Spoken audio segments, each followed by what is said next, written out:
I almost bought these last night, but then I tried something that completely changed how I spend money. Hi, I'm Dave, and I'm terrible with money, but I'm trying to fix it. The problem is not big dramatic purchases.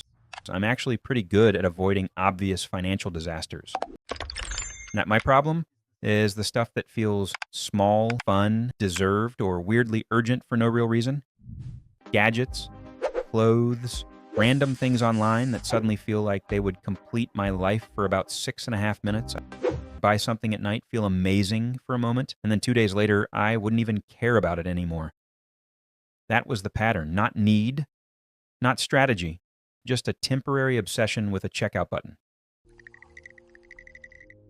The worst part was how convincing I sounded in my own head. Every impulse purchase came with a speech. These headphones will help me focus. This jacket is versatile. This gadget is an investment in productivity. I wasn't shopping like a reckless person. I was shopping like a lawyer defending nonsense in real time. And late at night, with one-click checkout and a little bit of boredom, that lawyer was undefeated. So I gave myself one rule. If I wanted to buy something that wasn't essential, I had to wait 24 hours. That's it. No complicated budget system, no motivational speech, no pretending I had suddenly become a minimalist who drinks water from a jar and feels spiritually superior. Just a pause. Tomorrow I could buy it, but not today. Exact same mood that made me throw it into my cart because clearly my late night brain should not have full access to my bank account. The first test came fast. I saw an ad for new sneakers. Clean design, perfect lighting. A man in the ad looked like his life had meaning because of these shoes. I looked at them and immediately thought, these are amazing. I added them to my cart in under 30 seconds, which is honestly the kind of speed I wish I had in other areas of life. Then I stopped because that was the rule. Add to cart if you want. But wait 24 hours before you do anything stupid. The second test was a gadget. Of course, it was a gadget. Some little desk device I absolutely did not need, but instantly convinced myself would improve my focus, my productivity, and probably my personality. I looked at it and thought, I definitely need this. Then I heard the rule in my head, or do I? That was the first real moment of resistance, right? Not to the product, to the story I was telling myself about the product. Because impulsive spending is rarely about the object. It's about the fantasy attached to it. The third test was even dumber, which is how you know it was real. I found a jacket online that looked great on the model, and for one deeply irrational moment, I believed it might also make me look like I have my life together. That is the power of online shopping. You are never just buying fabric, you are buying a temporary hallucination.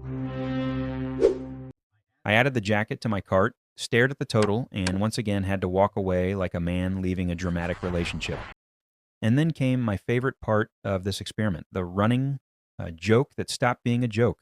Every time I wanted to buy some random thing online, I'd open the fridge, and every single time the fridge looked like it had recently gone through an emotional breakup. Half a lemon, one egg, a sauce packet, maybe some leftover sadness in a container. Maybe I should buy groceries instead of wireless nonsense for my desk. That little fridge moment became weirdly useful because it forced me back into reality. Online shopping lives in fantasy. The lighting is perfect. The product is perfect. Future me is perfect. But the fridge is honest. The fridge says, you do not need premium headphones tonight. You need food. You need eggs. You need to stop pretending a charging dock is somehow more urgent than basic groceries. That was the comedy part. The harder part was what happened next. Waiting 24 hours was way more difficult than I expected. I thought the challenge would be saying no to stuff. It wasn't. The challenge was sitting with the feeling of wanting something and doing nothing about it. That sounds simple until you try it, because online shopping is built to make waiting feel unnatural. Everything is designed to push now. Limited stock, flash sale, one-click checkout, tiny bursts of urgency wrapped in free shipping. I started noticing how physical the urge actually was. I'd see something, and my brain would instantly hand me a little dopamine speech. This will be fun. You deserve this. This is useful. This is different. This time it makes sense. Impulse buying is sneaky like that. It doesn't announce itself as bad decision making. A pair of headphones is never just headphones in the moment. It's improved focus, better workouts, a more organized life, a better version of me, apparently, available for shipping by Thursday. And the longer I watched that pattern, the more obvious it became that the real product wasn't the item. The real product was relief. Relief from boredom. Relief from stress. Relief from the weird, empty feeling that makes buying something seem like progress. For a few minutes, a new purchase feels like momentum, like you're improving your life, like you're doing something. But a lot of the time, you're not solving a problem.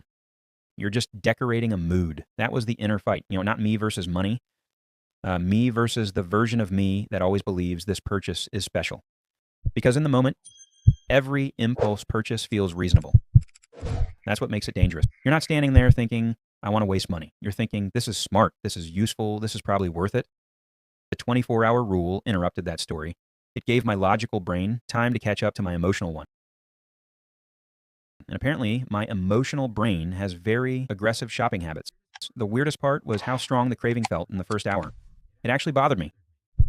I'd keep thinking about the item. I'd imagine how good it would feel to order it. I'd even reopen the tab just to look at it again, which is behavior I cannot defend.